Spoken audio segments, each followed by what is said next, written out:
તારીખ 14/6/2026ના રાત્રિના 1:30 વાગ્યાની આસપાસ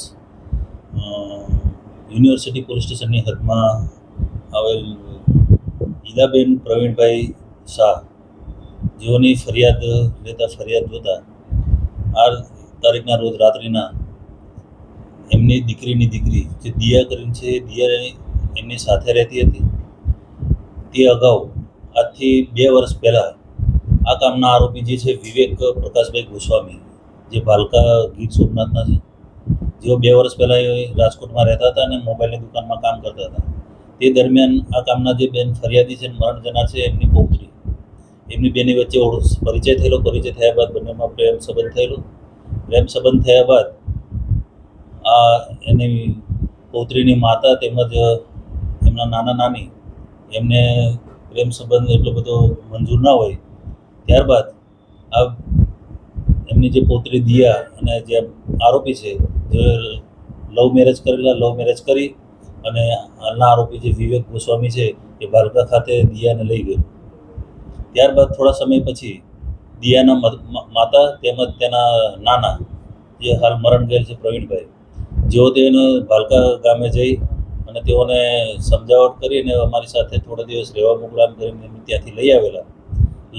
ત્યારબાદ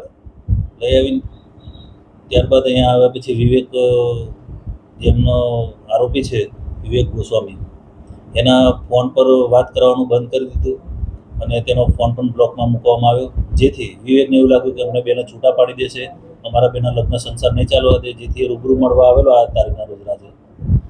ત્યારે રાત્રિને આવીને એમના નાનાના ઘરે ગયેલો, કારણ કે આ દિયા છે એમના નાનાના ઘરે મોટા ભાગે રહેતી હતી. નાનાના ઘરે જઈ અને દિયા ક્યાં છે એમ પૂછતા કીધું કે હાલ દિયા નથી, તારે શું કામ છે? જેથી બોલાચાલી થઈ. બોલાચાલીમાંથી ઝપાઝપી થતાં આ હાલના આરોપી જે વિવેક ગોસ્વામી છે તેઓને પોતાની પાસે છરો કાઢી અને તેની નાની જે હાલના ફરિયાદી ઈલાબેન અને મરણ જનાર પ્રવીણભાઈ શાહ બંનેને આડેધડ છારીના ઘા મારી, જેમાં પ્રવીણભાઈ છે જેમના નાના એમનું મૃત્યુ થયેલું છે અને ઈલાબેન ગંભીર રીતે ઘવાયેલા છે. જેઓની ફરિયાદ લઈ યુનિવર્સિટી પોલીસે ફરિયાદ લઈને તપાસ હાથ ધરી છે. આરોપીની ધરપકડ કરી લેવામાં આવી છે અને હાલ યુનિવર્સિટી પીઆઈ જાતે આ ગુનાની તપાસ કરી રહ્યા છે. હાલ તપાસ ચાલી રહી છે, પણ 2 વર્ષ પહેલાં પરિચયમાં આવેલા ને ત્યારબાદ આ લોકો લવ મેરેજ કરી અને પછી ત્યાં ભાલકા ખાતે રહેવા ગયેલા.